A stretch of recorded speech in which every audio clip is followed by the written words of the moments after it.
कसं आहे ना आजी, भावना मॅडमनी एकदा एखादी जबाबदारी हाती घेतली ना की ती पार पडलीच असं समज. हो ना, ते आता दिसेलच पुढच्या 9 दिवसात. आई पण तुम्ही भावनाला काहीच नियम आणि अटी सांगितल्या म्हणजे नवरात्रीत अजून बरंच काही करायचंय त्याची जरा कल्पना तिला. काय रेणुका, इतकी कसली घाई झाली तुला? अगं आज तर तिनं सुरुवात केली आहे. इथून पुढं प्रत्येक दिवसाचं कार्य तिला त्या दिवशी कळेल आणि तुला ते पार पाडावं लागेल. रेणुका, विस्तरीची खरी परीक्षा आहे.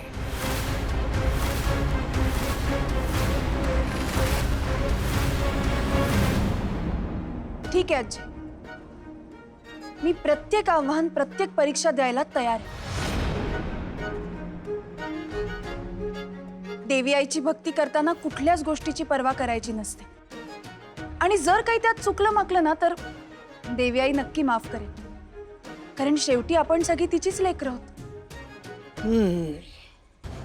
तर तू हे व्रत पार पाडण्यासाठी तयारच असशील तर ये, देवी समोर ये, तिची शपथ घे आणि तिला सांग, आई अंबाबाई, तुझ्या सेवेत माझ्याकडून कोणतीही कमतरता राहणार नाही. अहो मॅडम, बिंदास घ्या शपथ, कारण हे नवरात्रीचे 9 दिवस तुम्ही एकट्या नसणार. मी कायम तुमच्या पाठीशी उभा असणार.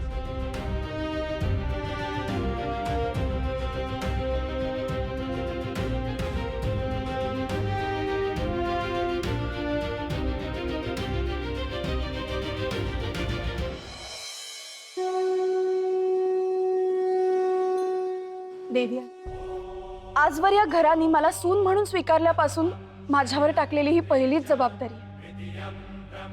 आणि या पहिल्याच जबाबदारीत मला तुझी भक्ती करण्याची संधी मिळाली यासाठी मी खरंच स्वतःला खूप भाग्यवान समजते. मी घेतला वसा टाकणार नाही. इथून पुढे गाडे पाटील घराण्याच्या नवरात्राची जबाबदारी माझी असेल. माझी सेवा, माझी श्रद्धा, माझी भक्ती तू गोड मानून घे.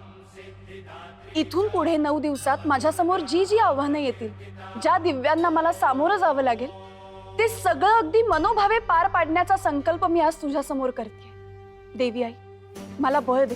असं म्हणतात की प्रत्येक स्त्रीमध्ये तुझा वास आहे, प्रत्येक स्त्री तुझंच रूप आहे. त्यामुळे माझ्या आतल्या तुझ्या अंशाला आजपासून मी तुला समर्पित करते. तू तुझ्या भक्तांची कैवारी आहेस आणि माझी खात्री आहे तू माझी भक्ती गोडच मानून घेशील. मी शपथ घेते, या 9 दिवसात मी माझ्या भक्तीची पराकाष्ठा करून या नवरात्राची जबाबदारी समर्थपणे पार पाडेन. तुझ्या पायाशी आम्हा राहू दे आई जगदंबे, आई जगदंबे, आई जगदंबे, आई जगदंबे.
अहो इथे काय करताय? सासूबाई कशा आहेत? आई ठीक आहे, पण मला सांग, तुला जानू दिसली का कुठे येताना? जानू? हा? नाही.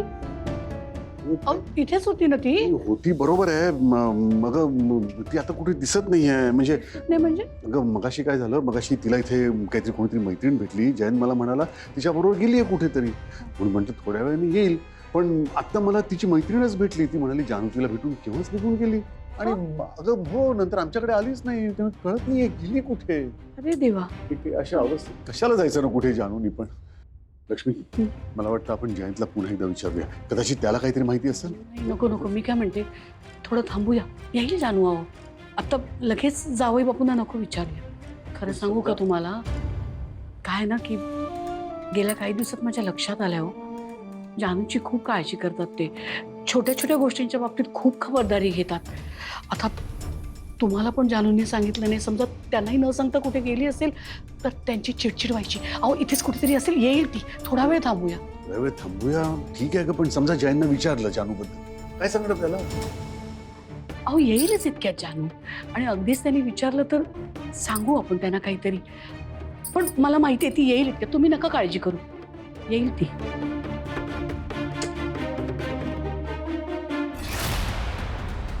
मला काहीच कळत नाहीये. देवीला जा विचारलास नव, तिची माया तुला कळत नाही? एक ध्यानात ठेव, पुढचे 9 दिवस तुझ्या आयुष्यात उलटापालट होणार आहेत पुरी. सावध रहा.